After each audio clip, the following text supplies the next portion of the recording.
मग. नाही, मला इथे फिरायचं होतं. काय त्यासाहेब तुम्ही पण ना.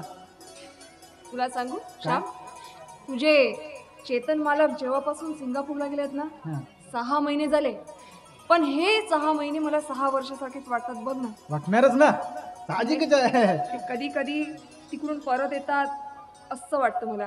काळजी करायची नाही, 1-2 दिवसामध्ये ते येणार आहेत, मला माहित आहे. तुम्हाला माहित आहे का? हो?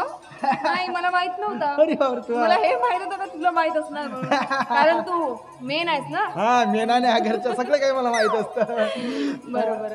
आणि मला माहित आहे काय? तुम्ही तर दिवसच मोजत असाल ना, म्हणजे साहेब येण्याचे दिवस मोजत असाल म्हटलं. का नाही? बरं, मी काय म्हणते, मी आता वर जाऊन आराम करते. मालकाचा फोन आला की मला आवाज. फोनच घेऊन येतो ना वरती मी. नको नको, त्याचा वायर तेवढा लांब नाहीये. बरं बरं, मी सांगतो. आणि ताईसाहेब मला एक बोलायचं होतं. काय रे? म्हणजे मी काय म्हणतो, आता आपल्या घरी काही दिवसांनी बाळ येणार. हो, बाळाचं सगळं काय मी बघणार, म्हणजे काळजी करायची नाही. सगळं त्याचं खेळणं, हगणं, मुतणं मीच बघणार. बापरे, तू. खेळवणार मी, त्याला झोपवणार, सगळं मी त्याला अजिबात सोडणार नाही. बरोबर. सगळे त्याची कामं मी करणार. हो हो, करशील करशील. मग माझी कामं कोण करणार मग? हा? हो, म्हणजे? माझी कामं तशीच राहतील ना मग. स्वयंपाक, झाडू, पाणी सगळे.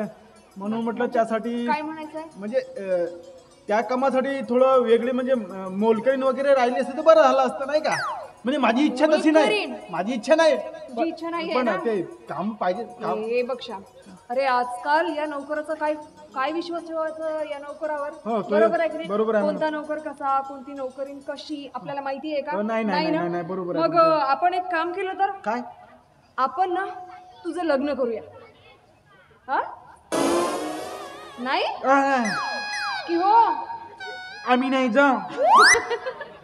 अरे आता लाजतोस कशाला? माझी पहिली वेळ आहे का नाही. हा? लोकांची का 10-15 वेळ करतात का लग्न? आता मला काय माहित कोणाची किती वेळ असते ते. बरोबर आहे तुझं. तर मग तुझं लग्न करूया. नाही झालं नाही, करूया ना, पण त्याला वेळ लागेल ना. का? म्हणजे 2-3 महिन्यानंतर करूया, साहेब येतील वगैरे नंतर करूया आपण. तुझंही बरोबर आहे नाही का? तोपर्यंत आपल्याला एखादी छोटी मोठी. मी काय म्हणते श्याम, काय? अरे ते मागे आपल्या घरी आली होती, काय नाव होतं तिचं? हा, काय लैला. हा? लैला काहीतरी लैला. लैला? नाही हो, शैला? नाही, कानात महिला की काहीतरी असंच काहीतरी होतं. हे बघ, मला कळतात रे तुझ्या मनातील भावना. माझ्या हो, नाही नाही, माझ्या मनात तसं काही नाही हो. हा? नाही काही नाही नाही. हे बघ, तू काही काळजी करू नकोस. मी राघवच्या हाताने त्या लैलाला निरोप पाठवलाय. त्या लैलाला हो. कायला पाठवल्याची तुम्ही? म्हणजे खूप बेकार बाई बाई आहे ते. मी विचारून आलो पांढील्यावरती. हो, हो, चांगली बाई नाही आहे ते. बरं बरं, थांब मी आता तिला. नाही नाही, कशाला पाठवल्यानंतर राहू द्या ना आता. हा, बदनामी होती माणसाची, असं नाही हो म्हटलं नाही सगळं काय म्हणून. समजतं बरं मनात काय चाललंय ते. बस आता चेहरा तर फुललाच. तुला बरं, मी काय म्हणते, काय? ती आल्यानंतर तिला प्रत्येक काम व्यवस्थितपणे समजून सांग. तुम्ही चिंता करायची नाही, तिला प्रत्येक काम व्यवस्थित समजावून सांगतो. बरं, मी माझ्या रूम मध्ये आराम हो करते. जी जी, चेतन साहेबाचा फोन आला की मला आवाज. नक्की मी खाली नक्की. आहे ना? हा हा हा, ताईसाहेब आणखी मला एक विचारायचं राहिलं. आता पुन्हा काय विचारायचंय तुला? नाही नाही, थोडं खाजगीच विचारायचं आहे. विचार. अशा परिस्थितीमध्ये जास्त त्रास होतो का जी? हा? नाही नाही, करून बघ, मग कळेल तुला. मला तुझ्या बायकोला रे. माझ्या बायकोला त्रास होईल ना. आपल्याला काय करायचं, काय? बायकोला त्रास होईल ना. आपल्याला काय मजाच मजा. कसा कसा नवरा आहेस तू. अरे बाप रे, काय झालं? तुझी बायकोच जाणे रे बापा. मी जाऊन आराम करते आता. बायकोच जण. बरं आरामात जा तुम्ही.